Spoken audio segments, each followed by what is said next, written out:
His Excellency Rashad Nabiev, Minister of Digital Development and Transport, the Republic of Azerbaijan, Dr. Kazmal Zavazava, Director of the Telecommunications Development Bureau, fellow elected officials, ministers, ambassadors, colleagues, and friends.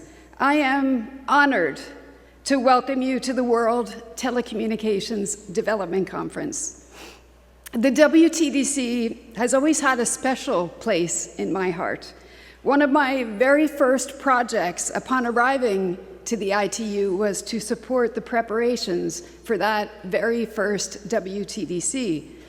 That WTDC back in 1994 declared telecommunications as an essential component of political, economic, social, and cultural development.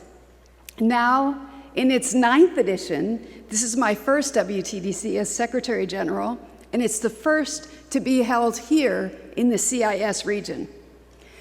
If it feels like home for you too, it's thanks to our incredible hosts who have gone above and beyond in terms of creating a working and productive environment, one that will enable us to deliver the outcomes everyone in this room has been working so hard towards for the past 3 years. Let me add how great it is to be back in Baku, known as the City of Winds. The winds of digital change have certainly been blowing across this region, around the world, ever since we met at the last WTDC in Kigali in 2022. Back then, we were emerging from a global pandemic. ChatGPT had not yet become a household name. And 3 years on, geopolitical headwinds have grown stronger, and so must our resolve. In terms of AI readiness, in terms of resilient digital infrastructure, including submarine cables, and in terms of space sustainability, and of course, ensuring early warning systems reach everyone, everywhere. Digital continues to top every agenda, including at the United Nations. From Belém, where the 3rd Green Digital Action Track is highlighting sustainable digital transformation at COP30, to Doha, where the declaration adopted by the 2nd World Summit on Social Development, and it mentions digital no less than 24 times in its outcome, to Sevilla, where the 4th Financing for Development Conference committed to unlocking finance for developing countries, including in digital infrastructure. To New York in a few weeks' time for the WSIS Plus 20 high-level event, where governments, private sector, civil society, the technical community, where stakeholders will come together to renew their determination to fulfill the vision that was previously adopted by the 2 phases of the WSIS in 2003 and 2005, that vision to create an information society for all. To last year's Summit of the Future in New York, where the Global Digital Compact countries came together under the GDC and the Pact of the Future, and they committed to bridging the digital divide, to achieving universal connectivity, and to ensuring that all people can gain the digital skills increasingly needed to be able to thrive in the age of artificial intelligence, a technology that is rapidly transforming how we learn, how we communicate, and how we earn a living. That is, of course, if we are connected to the internet in the first place. Since the last WTDC, hundreds of millions more people have been brought online, in no small part thanks to your efforts in implementing the Kigali Action Plan. The fact that more people have access to the internet than ever before in history is actually an amazing achievement, and I think it's one that we can all be proud of. But I ask, is that connectivity meaningful? Is it affordable? Is it inclusive? And is it safe enough? Is the digital transformation that we read about in the headlines every single day, is that sustainable for all people and for our planet? The answer is not yet. Because billions of people still do not use the internet at all. They don't have access, or they're just not using the internet. And nearly 80% of them live in low-income countries. The digital divide for women and girls is not closing quickly enough, with 250 million fewer women using the internet than men, and it's a gap that remains widest in least developed countries. 4G mobile service reaches just over half of the population in low-income countries, with decades-old 3G, and in some cases even 2G, remaining the only way for some communities to connect, especially in least developed countries, small island developing states, and landlocked developing countries. I have just returned a couple of days ago from what I would call an unforgettable mission. And it was to an LLDC that has received more than 1 million refugees from a neighboring country. I had the opportunity to meet with this community of forcibly displaced people and their hosting community. And that mission, I would say, reaffirmed a simple truth, that digital inclusion is more than a development priority. It's actually a matter of dignity. It's a digital lifeline. And during my visit, we went to the first connectivity center of its kind in the region, and I saw at least 3 people, with several people standing behind, at least 3 people per computer. Those people were doing things like learning the basics of making a spreadsheet. Another was taking a programming course at a top-tier university. Another was learning English.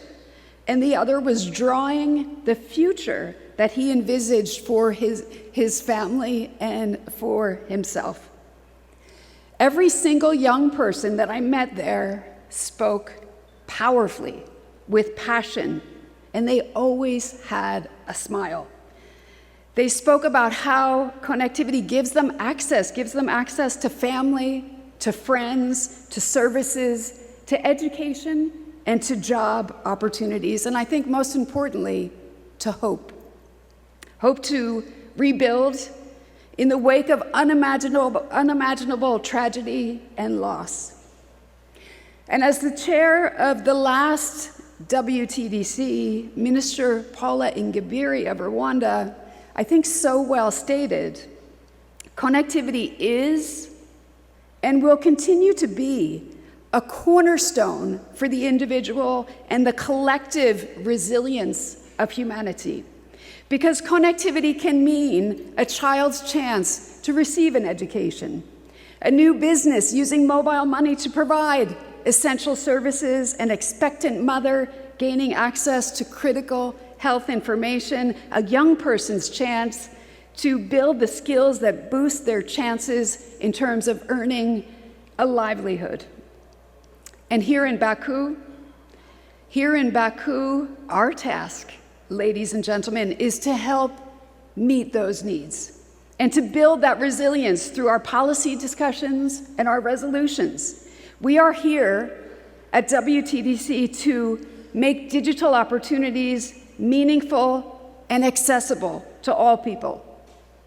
We are here to create the conditions that leave no one behind in a world being reshaped by technology faster than ever. And we are here to breathe new life into global digital development, work that can only be done by all of us together. Nowhere is the power of collective progress better captured than in the Partner to Connect Digital Coalition, which has mobilized over 1,000 pledges and mobilized some $80 billion for meaningful connectivity and sustainable digital transformation globally. And the time has come that we ensure that those pledges and commitments are actually implemented. It's time to make good on our Kigali Declaration and its promise to spare no effort no effort to expand and use digital infrastructure and services to build a truly sustainable digital economy for all. Let's continue making those who came before us proud, like Sir Donald Maitland, who back in the early 1980s led the Independent Commission for Worldwide Telecommunications Development, which first established that missing link, the missing link report. And it was focused on the availability and access to telecommunications infrastructure, and it made the link for the first time ever to economic growth.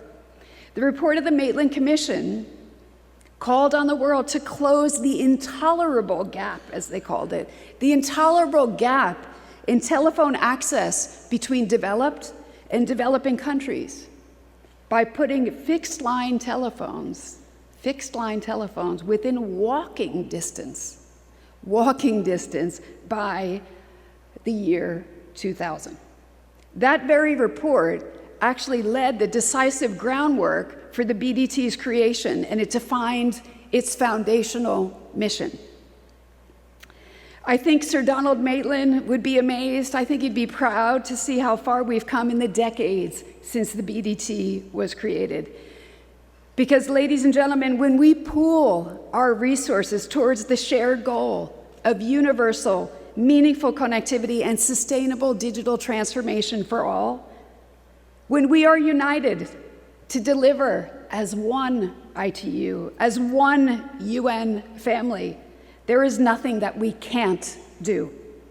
Here, in the City of Winds, strengthened by partnerships within and across industries, countries, and regions, let's continue to move mountains.